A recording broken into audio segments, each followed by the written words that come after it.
Your house is worth whatever it's worth, right? Whoever sells it. Wrong. I'm Charlie. Welcome to Moving Home with Charlie, and thank you for coming. Charlie Landing grew up in Sussex, is the founder of Best Agent and presenter of Moving Home with Charlie. If you want to find one of these guys, look out for those compassionate professionals. All estate agents are not the same. So Charlie, what would be your advice for people interested in buying new builds right now? Don't overpay. Do buy, but don't overpay. That's why I say disregard the guff. Read into the numbers and look, and it's buried. The bad news is buried in the small print, okay? Good evening, everyone. Welcome to the Property Press Awards. They may or may not be telling the truth, but you should form your own view. Get out and view, get out and view, get out and view. You cannot be in a position to make offers and have no offers accepted if you're not viewing. So be out there viewing. Pay attention to the back of the class if you've not been watching my videos. I did one just a couple of days ago. Disregard the guff, guys. Good evening all, welcome to another live stream with me, Charlie Lambden. This is Moving Home with Charlie, and this evening, excuse me, sound like Bob Fleming from the Fast Show. This evening we are talking about not Labour's plans or promises or whatever your electioneering statements are actually deliverable. I'm on the tea tonight. I hope you're on something more enjoyable than that, although I do love a good cuppa. Good evening, everyone. Sean Watts, Greg S., David McKenzie, Annie Anonymous, Amy Brunel, Leo Lees. And by the way, for all of you who hate the intro, once it's up to publishing log, I'm tending to chop it off. So this is only for the benefit of people who are watching live, so you can all get when I start. Okay, I'm now starting to chop off the intro from old live streams.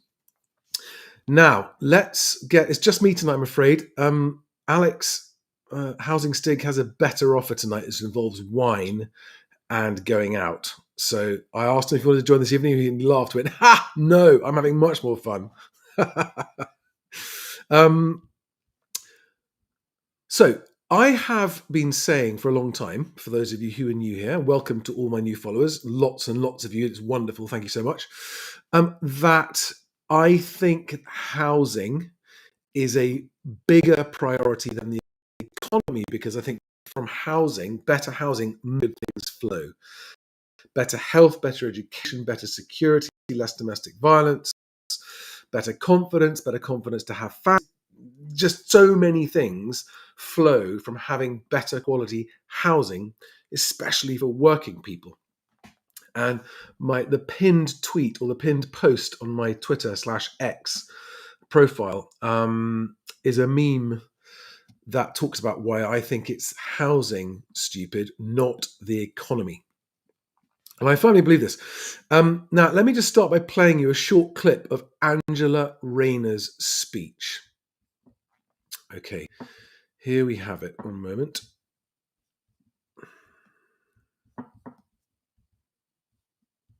We know a secure home is like a secure job, is a game changer and crucial foundation for a good life.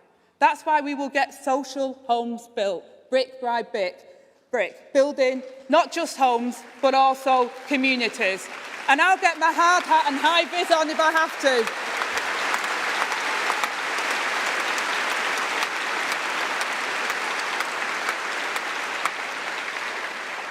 I pledge to you today, Keir and I will deliver the biggest boost in affordable and social housing for a generation. A conference that includes council housing.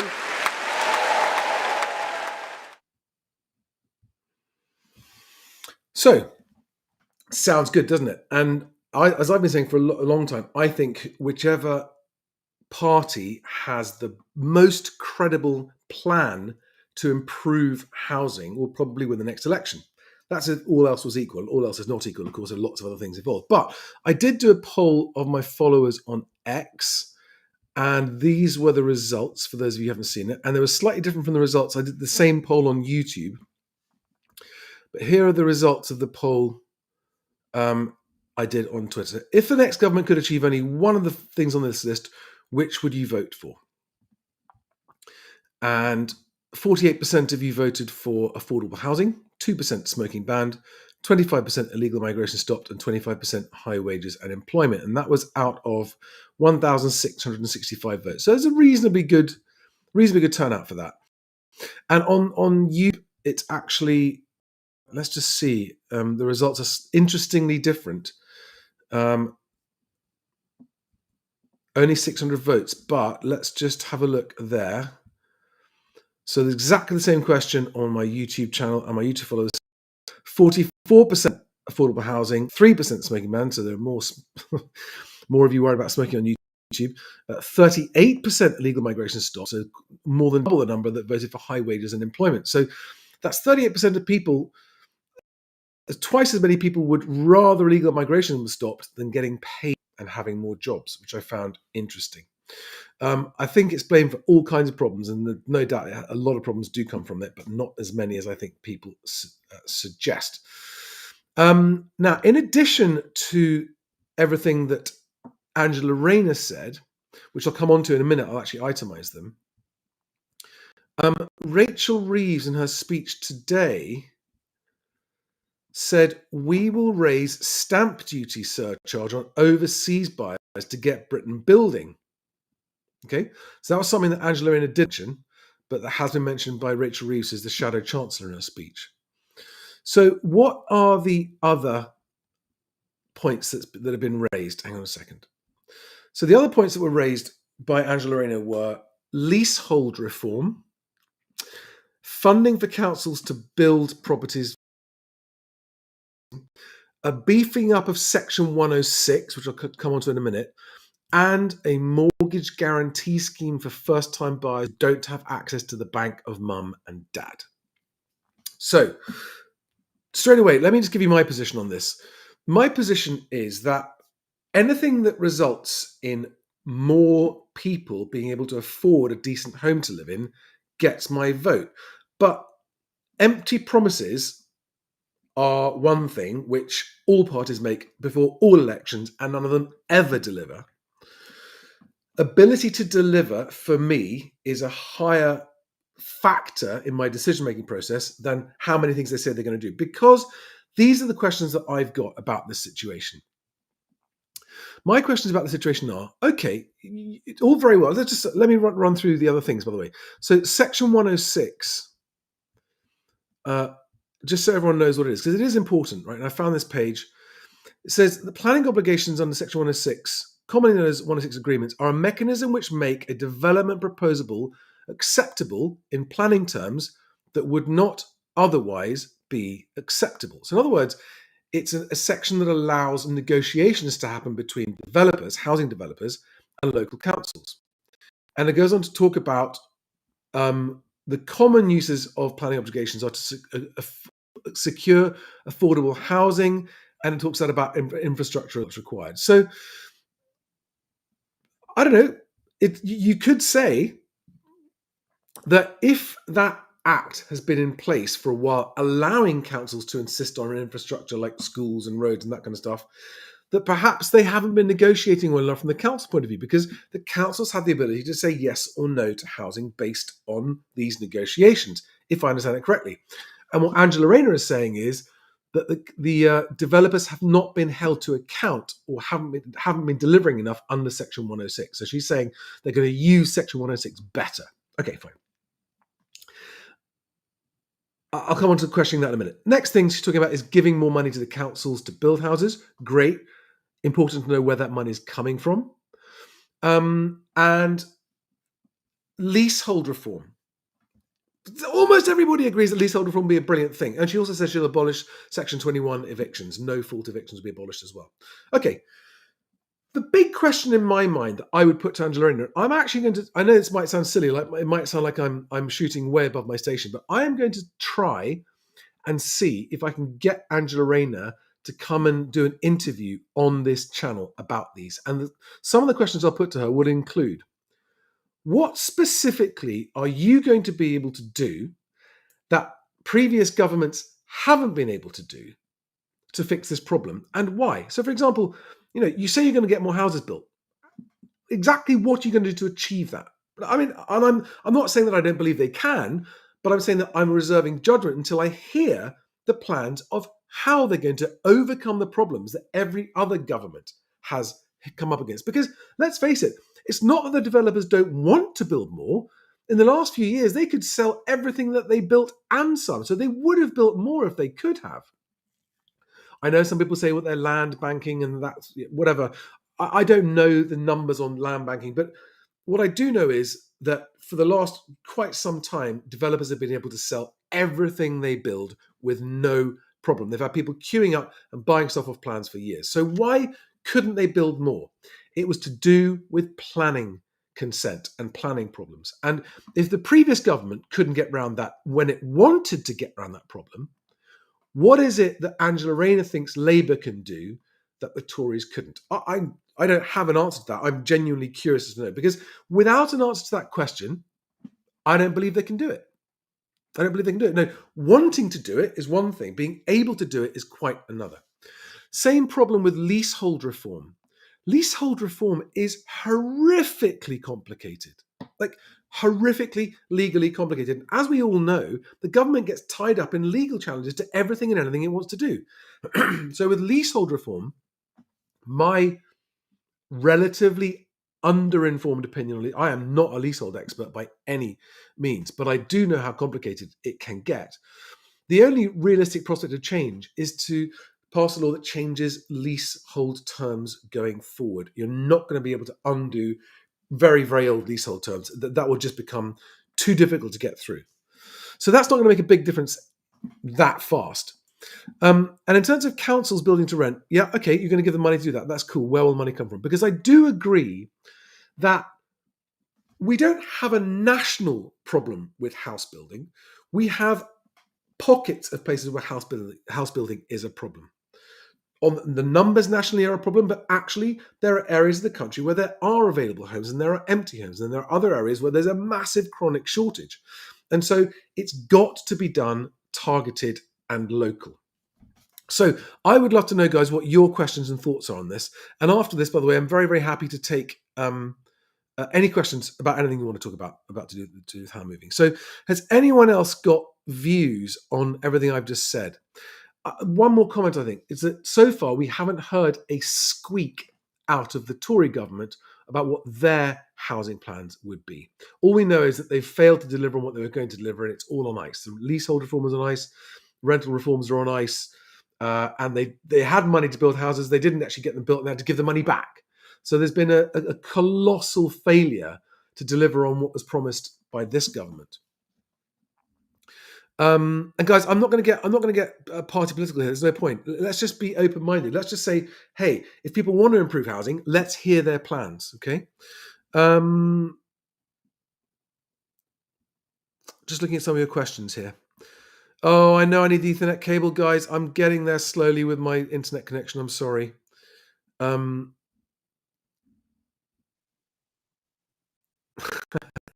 It's something big.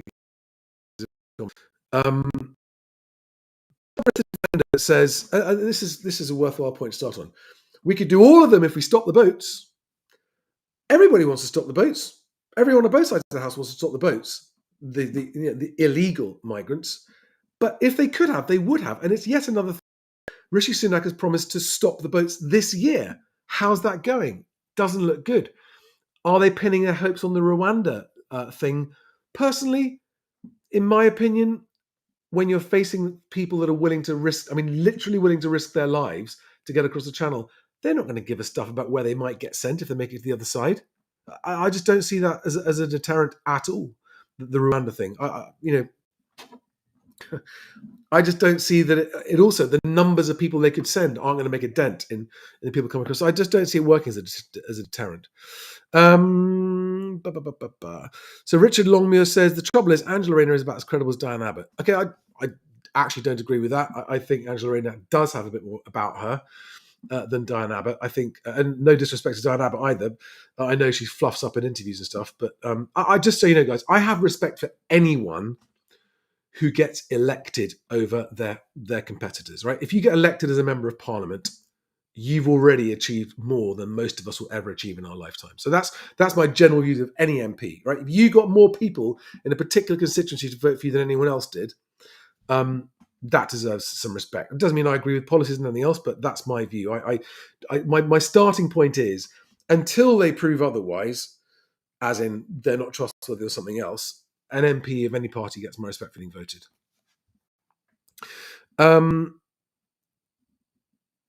Okay, Jester says, oh, I thought we were going to go here. The number of legal migration is surely a bigger issue than illegal entrance.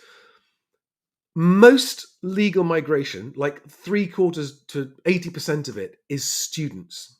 And students don't come here and buy houses. They come here and they rent student accommodation. So I'm afraid I don't buy this argument that it is migration causing house prices to go up, because most of them come here and rent. Okay. Yes, it definitely causes a problem for rental accommodation. Absolutely. But the problem is that just foreign students bring in £19 billion a year, without which we'd be in recession. So whether we like it or not, both governments are going to allow that to continue, because frankly, we can't afford for it not to continue. They come with money, and foreign students come with money, pay overseas student fees for their university course. That all goes into the local economy. And it's a lot of money that, frankly, the UK economy can't do without at the moment. It would literally tip us into recession if that money wasn't there. So most legal migration is students at the moment. But that's not what this is about. This is about who do we think is going to have the best chance of improving housing. Do we think it's Conservatives? Do we think it's Labour? And Anonymous says the devil is in the detail. I completely agree. Devil is absolutely in the detail, which is why I want to know the detail of Labour's plans. I want to know the detail because I want to know how deliverable, how credible they are.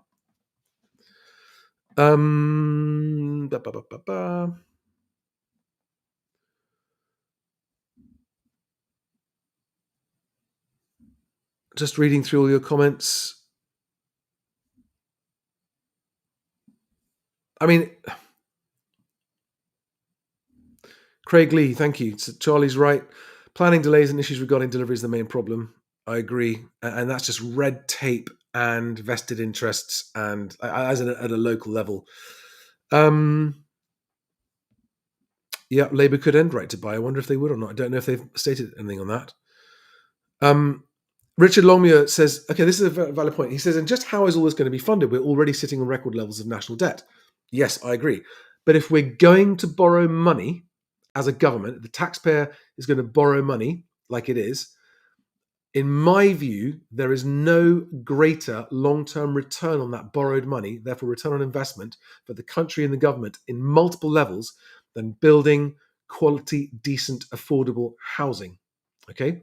Because from that flows, I mean, first of all, if it's build to rent, then the government's borrowing money to build a property, then it gets an income from the rent. So it's financially just makes sense.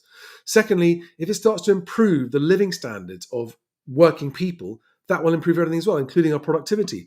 It'll improve children's prospects. It'll improve security. It will lead to less people choosing or being left with no choice but a life of illegal pursuits to make their living. There are so many ways in which improved housing pays back society and government, financially and non-financially. So even if they had to borrow to build, I would still say it was worth doing. I mean, everyone else borrows to build, don't they? Why not the government?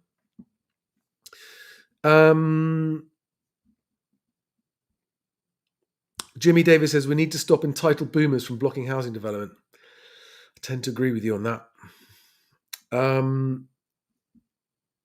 The other thing that is stopping a lot of development is environmental laws. Now, I'm not an expert on the detail of this, but the best I can understand is environmental laws are being overused. They're kind of overreaching, and they're actually preventing developments that would not cause environmental problems. Okay, but because the way it goes is you've got to prove that they won't, rather than anyone has to prove that they do. I mean, I think what will be much, much more effective would be a law that says if your development results in pollution, you will pay massive penalties. Massive penalties. So if house builders were lumbered with liability for any pollution coming as a result of their developments, that would be a much better thing, because where there's no environment, where there's no risk of pollution, they're going to go, fine, we'll build. There's not going to be pollution, so we'll just build. Because at the moment, the environmental laws are stopping building that could be built without any environmental risks. or with very limited ones anyway. So that's what I see about the environmental laws. To your general buying, so we'll come to those because I'm getting lots of those. And also, someone asked a question today about and can you put in office below and that kind of stuff. I'll come on to that as well. Right. Thank you, Jimmy. Good question. Jimmy, you are one of my favourite question askers. You ask great questions because I haven't touched on the mortgage guarantee scheme that Angela Rayner alluded to for first-time buyers with no bank of mum and dad. That is no different to Help to Buy. I mean, mortgage guarantee, if she's saying it's for people with no deposit, then either they are providing a deposit, like Help to Buy is, or they're providing a guarantee for the part of the mortgage, so they can do 100% mortgage and they're guaranteeing part of that. Either way, that is stimulus that will be bad for prices. It'll push prices up, and it is not a good idea. And I worry that she's got that very, very wrong. I think most first-time buyers, if asked, and by the way, tell me if you're a first-time buyer watching this, tell me what you think. Would you rather have lower prices or higher prices with a mortgage guarantee scheme? Because a mortgage guarantee scheme will definitely have a positive effect on prices. I'm not saying it'll make prices go up, but if they're going down, it'll make them go down less. If they're going up, it'll make them go up more. So the net effect of a mortgage guarantee scheme is to increase prices.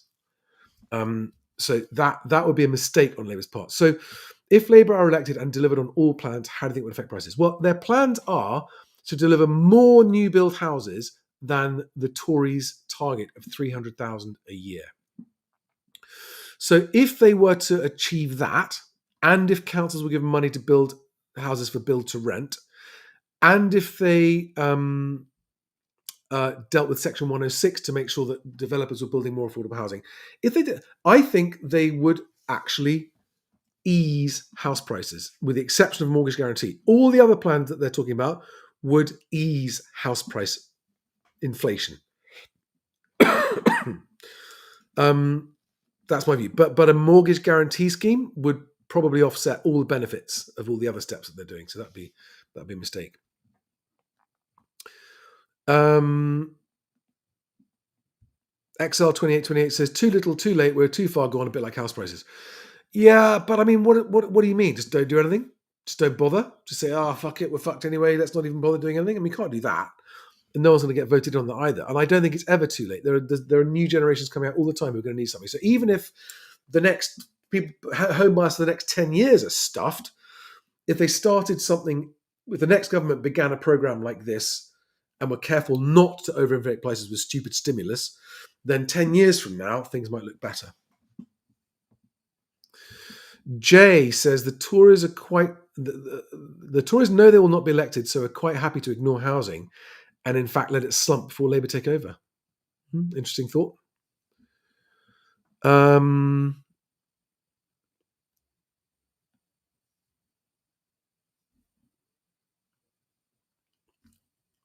Even if they hit any kind of target.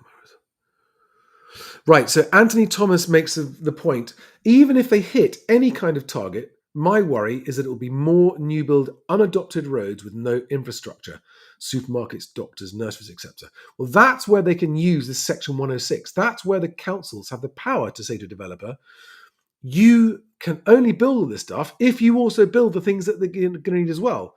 Nurseries, surgeries, that kind of stuff, right? That's where Section 106 has been arguably underutilized by councils.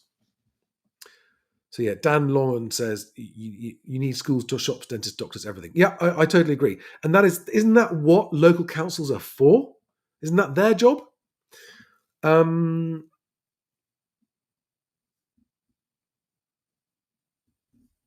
phone's not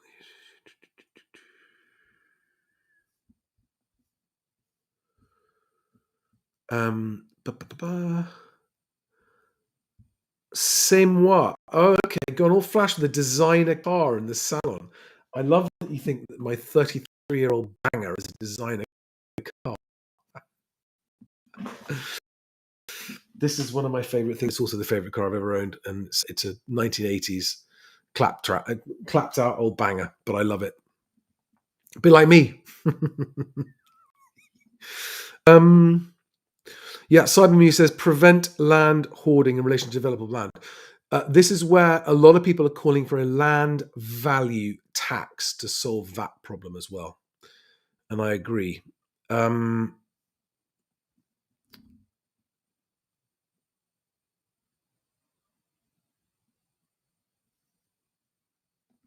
says some areas can take Section 106 in prices, many can't. If they push any harder, it will halt housing development. So what are you saying? It becomes not viable for a developer to build it if they push 106 rules too hard. Well, I mean, looking at the profits that the house builders have made in the last decade or so, I would say that's not true. Do we have any commercial properties? No. He's not as blamed.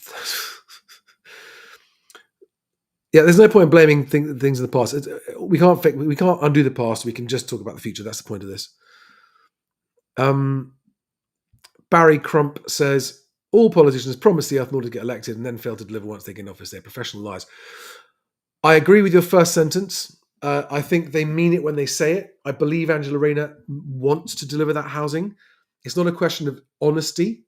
I don't think they're knowingly lying. I think it's a question of competence. And actually, this is an important point. I've got to drink my tea before it gets cold. By the way, points given for anyone who knows what this wagon is, just from what you can see. And if you already know because you've seen other videos, don't spoil it.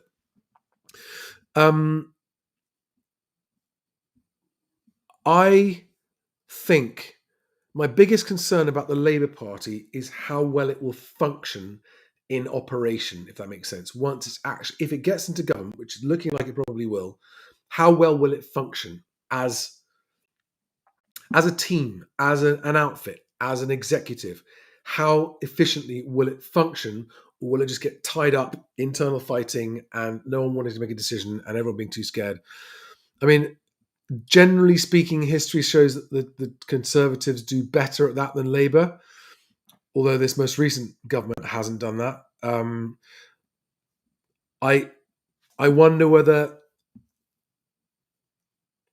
Keir Starmer has actually got the leadership. I mean, he's made impressive changes to the Labour Party so far, so we'll see. Craig Lee says Labour will be best for new housing. Well, it's too early to say that. We've got to wait and see what the Tories say. I think we've got to compare. We've got to just compare their election promises at face value, then assess their ability to deliver. Richard Longmere says neither of them can sort it out. Well, we really are stuffed in that case, aren't we? Peter says this is an interesting point. Work from home would solve the housing market. Nobody in the north has trouble buying a house. That's not quite true, Peter. I think there are people in the north who have trouble buying houses, but it is definitely easier to buy up there than down here. That's true. Seymour says if more people lived in their garage, this would solve the housing problem. Shh, kids are asleep in the corner.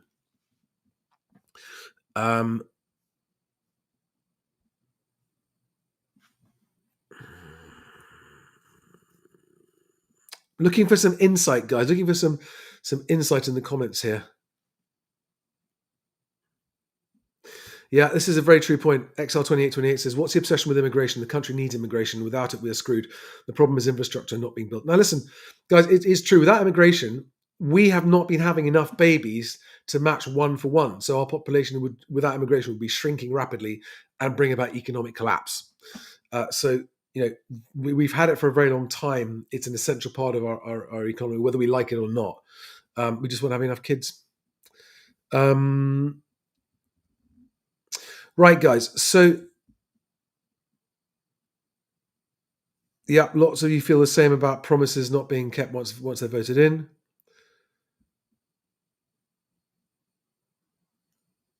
Albert says, Woking Council went broke because of build to rent, among other investments. Are you saying build to rent is what made them go broke? How? That doesn't make sense to me. What happened? Italic Bus says, do we actually have enough skilled tradespeople to build all these promised houses, especially to a good standard? Fair question. I suspect with what's going to happen with unemployment in the coming years, There's time to train people up. And I think that there'll be people looking for jobs. And if there's enough building going for long enough, it'll actually help boost the economy as well. Yeah, Craig Lee says most people don't realise that brownfield sites can often deliver fewer affordable homes as the cost to develop is far higher in general. That's a very good point. We need to release Greenbelt. It's more than doubled. There is masses and masses and masses of countryside that could be built on with it, and no one would even notice unless it was actually in a direct line of sight. We could easily solve the housing crisis in areas that's needed, but it's mostly needed in towns, actually. I mean, guys, listen, it's very, very easy to come with all problems. Oh, there isn't enough this, there isn't enough money, there aren't enough workers, there aren't enough schools, there aren't enough this. Those are all solvable problems in time, and nothing's going to get fixed overnight. Ethan Warren, this is a question off topic, but a great question. Can you do an episode where you talk through the bullshit to spot on Rightmove, red flags, etc.? I'd love to do that, yes.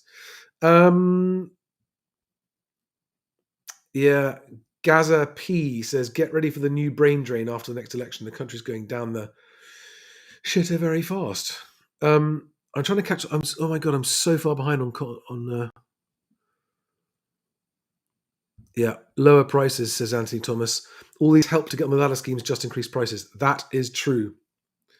Noise says, which one will hurt me less in terms of negative equity? Lower prices would hurt you less in terms of negative equity. Average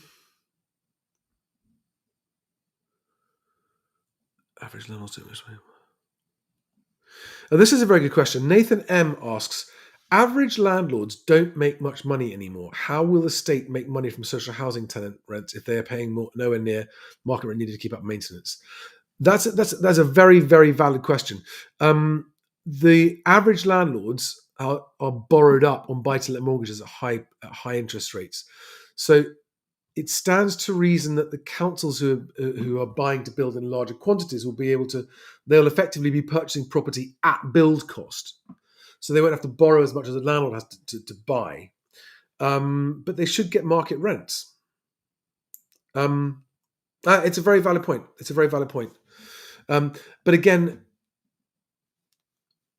no, that's a very, very valid point. Very valid point. I don't have an answer to that. Steve-O says there aren't enough workers to build 300,000 a year. I think they will be soon. Build more low-rise apartment blocks. Yes.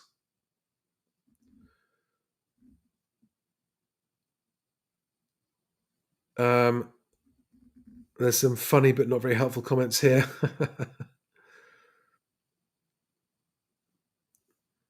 You see, there is another problem here that no one's talking about this, which is that if you look further down the line, and house builders have to look 5 to 10 years down the line, we are expecting a population decline. And with a population decline, even with immigration, a population decline as the baby boomer generation starts to reach the natural end of their life period, that will lead to falling house prices as well. And so the financials may not stack up to build houses. That's another real problem we're going to have.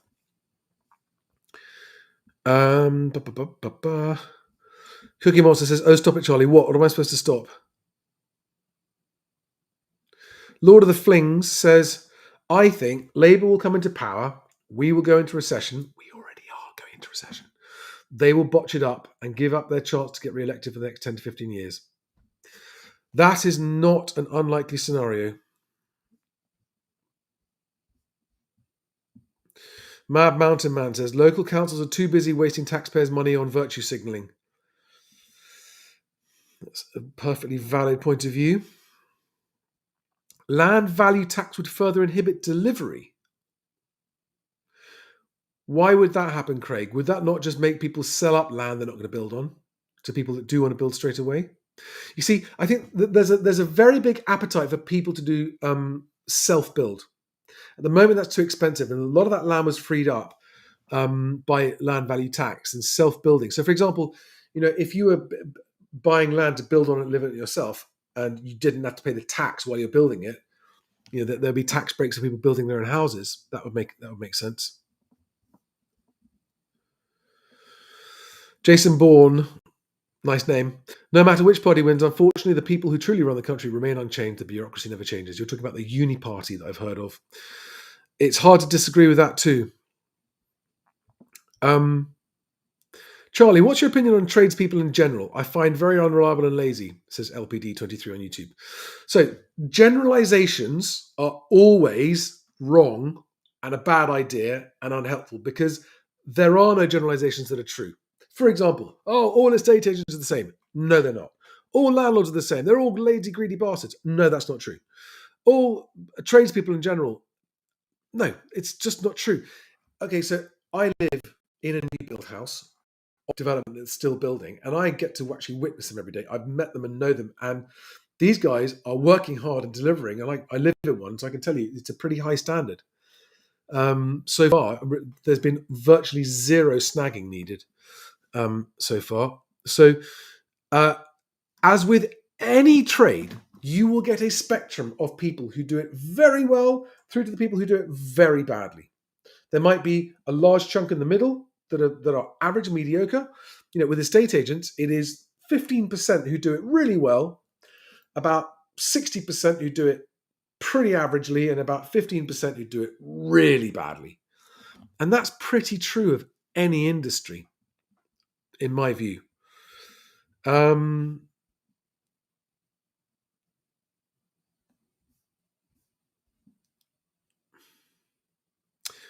Gosh, you guys really are all just, there's no point, it doesn't matter who wins, nothing's going to happen.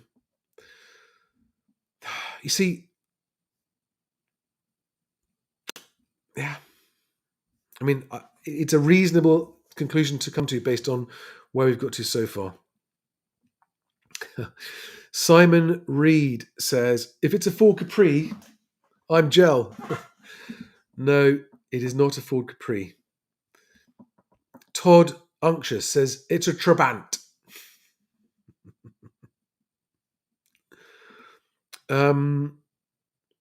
Tax unproductive land. So Patricia T. Hi, Patricia. Nice to see you. Agree, Gravity Creations tax the unproductive land. It stops hoarding. Andrew Taylor. Correct. It is indeed a Mercedes. Anyone want to go further, advance further on what kind of Mercedes it is? Could the government withdraw them? Nathan M has a suggestion. Could the government wait for the trough? I think that's going to happen anyway. And then ban square meter and plot size and current council tax band or whatever, and then index link properties to prevent greed. I mean, generally speaking, when you interfere with the market, it doesn't end well. They need to set policies that allow the market to be freer, and which they haven't done.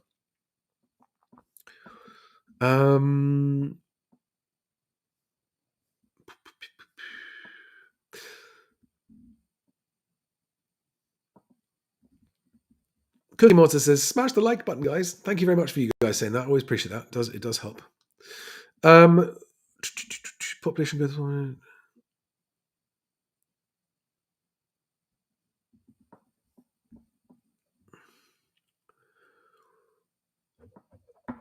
Annie Anonymous says, if I was in the north, I'd be living in a mansion right now as I can afford mega-sized homes up there. It's very demotivating. And what stops you going up there, Annie? Out of interest? Sheds of the future. Cookie Mod says, I thought the population was too high. Too high for what? What's the population too high for? Residential homes only cover 2% of the land mass. Did you guys know that?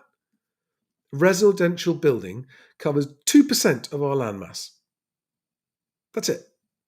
So where is the population too high? 98% of the country is not covered by homes. And even if you factor in all commercial stuff and factories and everything else, brownfield, all the rest of it, it's still like well over 90% of the country is just countryside.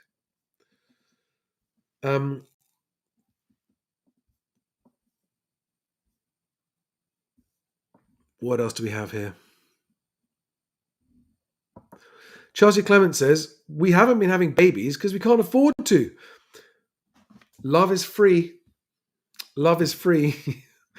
Because everything is so expensive. This is from a 28-year-old who should be having babies. Chelsea, I do hear you. But this problem of not having enough babies goes back a very long time. It pretty much goes back to the 50s and the 60s. When we weren't having enough babies to keep up our population.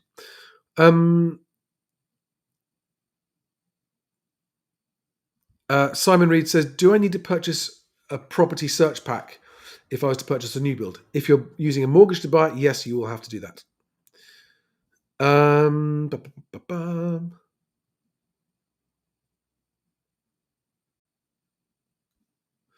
John Randall says, the Tories don't build houses like Labour when they got in. Housing under Labour took off. I don't like politicians, but I remember when they were in. You know, there's an awful lot of talk about not liking politicians. I think that's misguided. It's a question of don't hate the players, hate the game. I think being an MP is a pretty thankless task, generally speaking. I just forget all the tropes about, it's money for old rope. I mean, they live with death threats every single day. No matter how hard they work, people are angry at them. I don't see it as a very appealing career at all. I really don't. I think it's an incredibly frustrating one where you have great ideas and you can't get them in because people stand in your way, councils stand in your way, the government stands in your way, red tape stands in your way. You know, it's you get tripped up no matter what you do, what you say, you get tripped up. I think it's a thankless task, and I think we would be far better off if we were to say to stop blaming politicians because none of them can change the system on their own. And started understanding that it is the system that's the problem, not the politicians. And none of the politicians who are in power right now invented this system. They inherit all of them. They all inherited the system. And so until we as an electorate vote for the system to change, we're stuck with it. And all the politicians themselves can do is get elected and go and do their best. And if they don't, then you vote them out. It's as simple as that. So I think hating on the politicians themselves, unless they do something specifically, personally, that deserve it, then that's different. But generally speaking, generalizing about politicians is massively unhelpful, achieves nothing, and isn't actually the problem. That's my view. That is my view. I think all of them wish the system was better, but none of them have the power to, even the Prime Minister hasn't got the power to change it.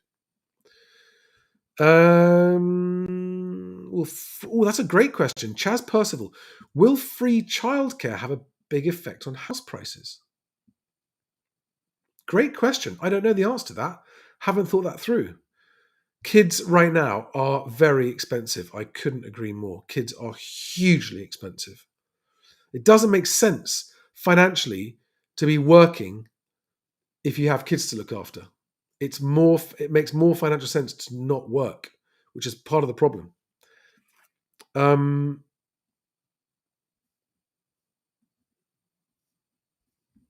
Build on royal estate. You see, I don't get this. Build on royal estates. What does that achieve? Is that where we need houses? If it's where we need houses, then fine. But if it isn't, what does it achieve? Building houses in places that no one needs houses. People need houses close to where there's work, mostly. People doing sort of central frontline jobs, that kind of stuff.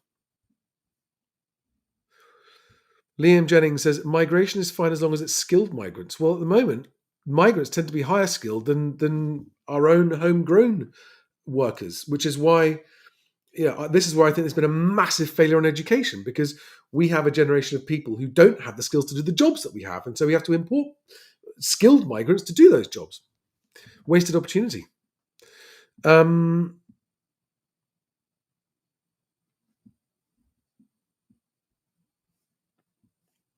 So, guys, you all got lots of opinions on this. I at the moment, a totally undecided voter. Until it comes to the election, I'm not going to know who it's going to be. But I'll be voting based on policies combined with my belief in their ability to deliver the policies. Do we have... Right, guys. So, okay, I think that's enough. We've done 45 minutes on that. I hope that was helpful. Oh, I see. Thank you, Cookie Monster. I said I was an old banger and you said stop it, Charlie.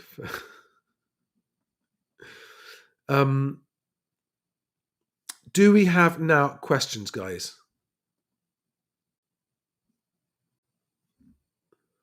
Yeah, council's going bust already. I agree. We have got bigger problems as well. At a fundamental level, the country's got very big financial problems. I agree that need to be solved.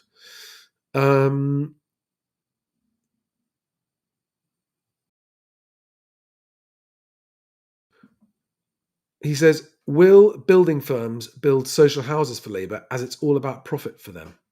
That is a very good question. And this is where there's a balance to be struck, because the councils can't control housing market prices. And if the numbers don't stack up for the builders, then no, the builders won't build the houses. That's also a problem.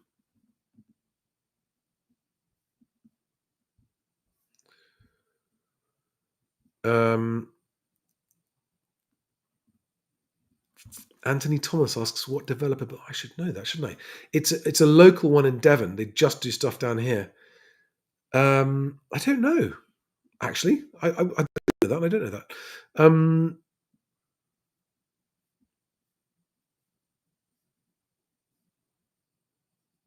Yeah, okay. Panorama is showing the mortgage crisis. Catch up with it later. Good tip. Thanks, guys. We'll watch that. Right. Okay. A few minutes on your questions. Mad Mountain Man asks, is this a 190E? No.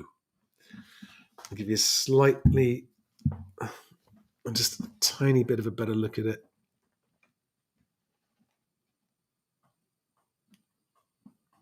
Mm-hmm. It doesn't start with a 1.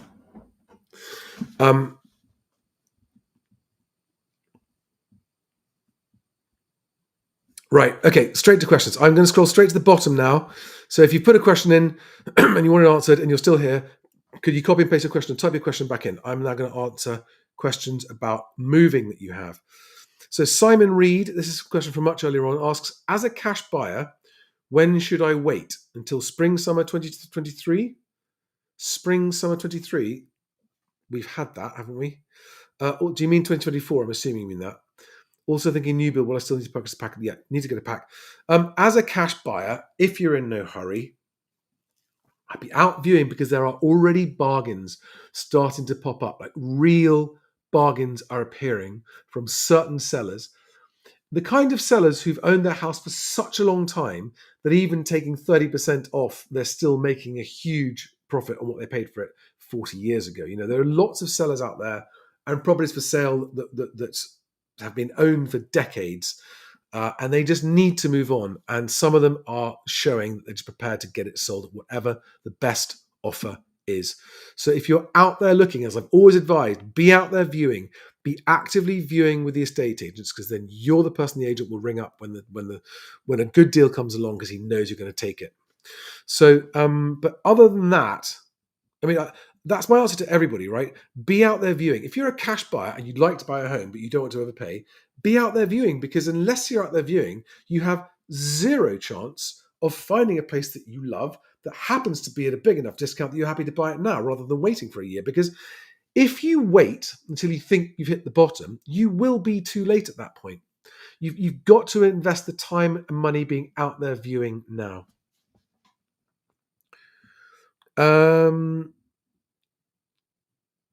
Questions I'm looking for, guys.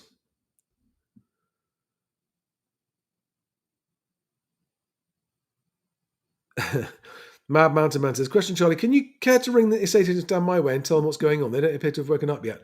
I did a video earlier today for estate agents about the 80% of estate agents have become addicted to overvaluing, because they'd rather take on an overvalued property than let their competitor get it. Right?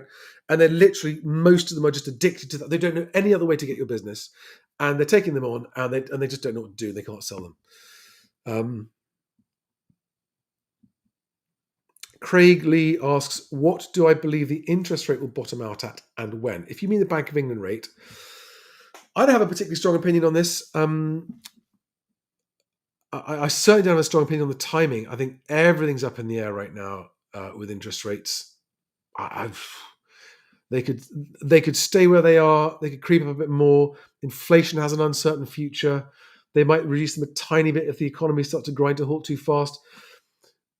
I really don't have I don't have a strong view on this, but what I can tell you is this: they're not coming down very far anytime soon. That I'm confident of. So people who think, oh, when interest rates come down, house prices will go back up. No, that is not how it works. Interest rates are an accelerant or a decelerant on the underlying primary driver of house prices, which is real inflation adjusted wage growth. We've had almost 2 years of negative wage growth, which is why we're now seeing house prices fall, accelerated by interest going up to about zero, because wage growth has caught up with inflation. But I'm expecting that to go back negative again as the economy gets worse. And so that's why I'm expecting further house price falls, on top of the house price falls caused by interest rates. But a lot of people seem to think that as soon as interest rates come down, house prices will shoot back up. That is not going to happen without very strong, real wage growth, where wages are growing faster than inflation for a prolonged, sustained period. Okay? So guys, I wouldn't get as obsessed over interest rates as I would over what's happening to real wages. Now, if you're an individual buyer waiting to get a mortgage and you want mortgage rates to come down a bit, there's a different answer to that question, which is that swap rates, which are the interest rates on which mortgage rates are more closely based, have gone up recently in the last few weeks, which does not bode well. There have been some small mortgage rate reductions as lenders compete with each other, but they're very, very small movements. I don't think they're going to come down anymore. I think they're probably going to stick where they are, maybe even creep up a tiny bit. Not a lot, but up a tiny bit again. So when will interest rates bottom out? I mean, they might bottom out, the Bank of England base rate might bottom out at 2.5% to 3% temporarily to try and stimulate the economy again, but then go back up and settle at about between 3.75 and 4.25%, which is what Stig's estimation is. And he's proving more and more and more reliable with his expectations. I had a question from one of you on YouTube the other day, which is a very good question that I actually took a screenshot of because I want to remember it, because I wanted to... here we are. Ms. Martin 21. You commented on my video, 8 Reasons UK House Prices Will Collapse, which is my video from just over a year ago. And you said, hi, Charlie, long-time follower here. Just re-watching this video, the one from last year, 8 Reasons House Prices Will Collapse, as I've been looking to buy since the beginning of the year. Still looking. And I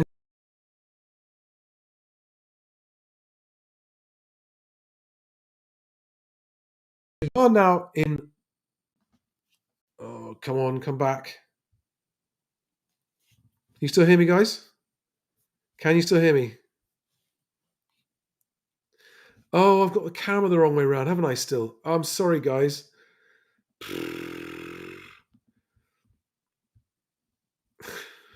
Bit late for that, but let me do it again now. Right, how about that? Is that the right way around now?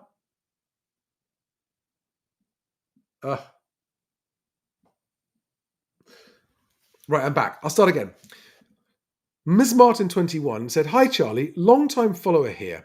Just re-watching this video as I've been looking to buy since the beginning of the year, 2023. I'm still looking, and I noticed that in the video you say that you estimate that the bottom will happen in summer to autumn next year. In other words, now, October 2023. We are now in October 2023 and the bottom is nowhere near. What made you say that last year, and what has changed in the market to prevent that from happening? That is a very, very fair question. So in August last year, I said that I expected the bottom of the market to be about now. I got 2 responses to that. Number one, house prices have definitely not fallen as fast as I thought they were going to. Partly because wages haven't fallen as fast as I thought they were going to. Partly because the economy has held on by its fingernails longer and stronger than I thought it was going to. Does it change my overall outlook on house prices? No. And back then when I did that, I hadn't done the in-depth analysis with Stig about timings and stuff. And so that was my finger in the air timing, which was wrong. Because we haven't yet reached the bottom. Having said that, because of the reporting time lag between what's being reported on house prices and what's actually happening at the front line, and I happen to know at the front line right now, the word being used by multiple agents to me personally is carnage, that prices are falling, have already fallen far, far further than is being reported. And the prices being agreed today, on average, with regional variations and some exceptions, are way below what's being reported, way below. And we might be far closer to the bottom than it would appear right now. So, on the one hand, have house prices fallen as far and as fast as I was expecting them to have done by now? No, they haven't. So I was out on the timing. But have they fallen further than has been reported? Yes, they have, which is also why I think they're going to fall so far. So I think that at the front line, house prices are now somewhere between 15 to 20% off their highs. That won't get reported for another 9 months or so we won't know if I'm right until May or June next year. So if you're watching this in May or June 2024, please put a comment below and say what were house prices being reported at by the Halifax and by Land Registry in May 2024. Okay, for deals being agreed in October 2023, and how far is that off the peak of 2022? Emmanuel O is guessing 300. You're the nearest so far. The letters are correct, the numbers are wrong.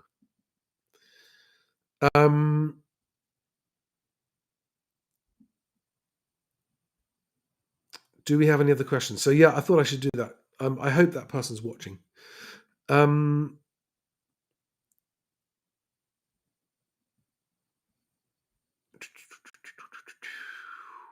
Yeah, so let me finish up with this because we're coming up to an hour and I want to stop for an hour. If you are out there buying, and I got a comment today, I can't remember where it was, saying, listen, does this mean we can offer 20% below asking price now? First of all, every single property is different because it's been valued differently and the asking price is different in relation to its actual value because of the estate agent that took it on. Every single house is a different scenario because of the seller's situation and motivation to move. So you can't just go, oh, I will take a blanket 20% off any asking price. That's not the right approach. But if the maximum price you are comfortable offering on a property is 20% below asking price, then don't hold back. Don't worry about offending anybody, because if yours is the only offer, they will be glad of it, even if it's disappointing. If there are other people offering more, your offer will be rejected. It doesn't matter. You won't piss anybody off.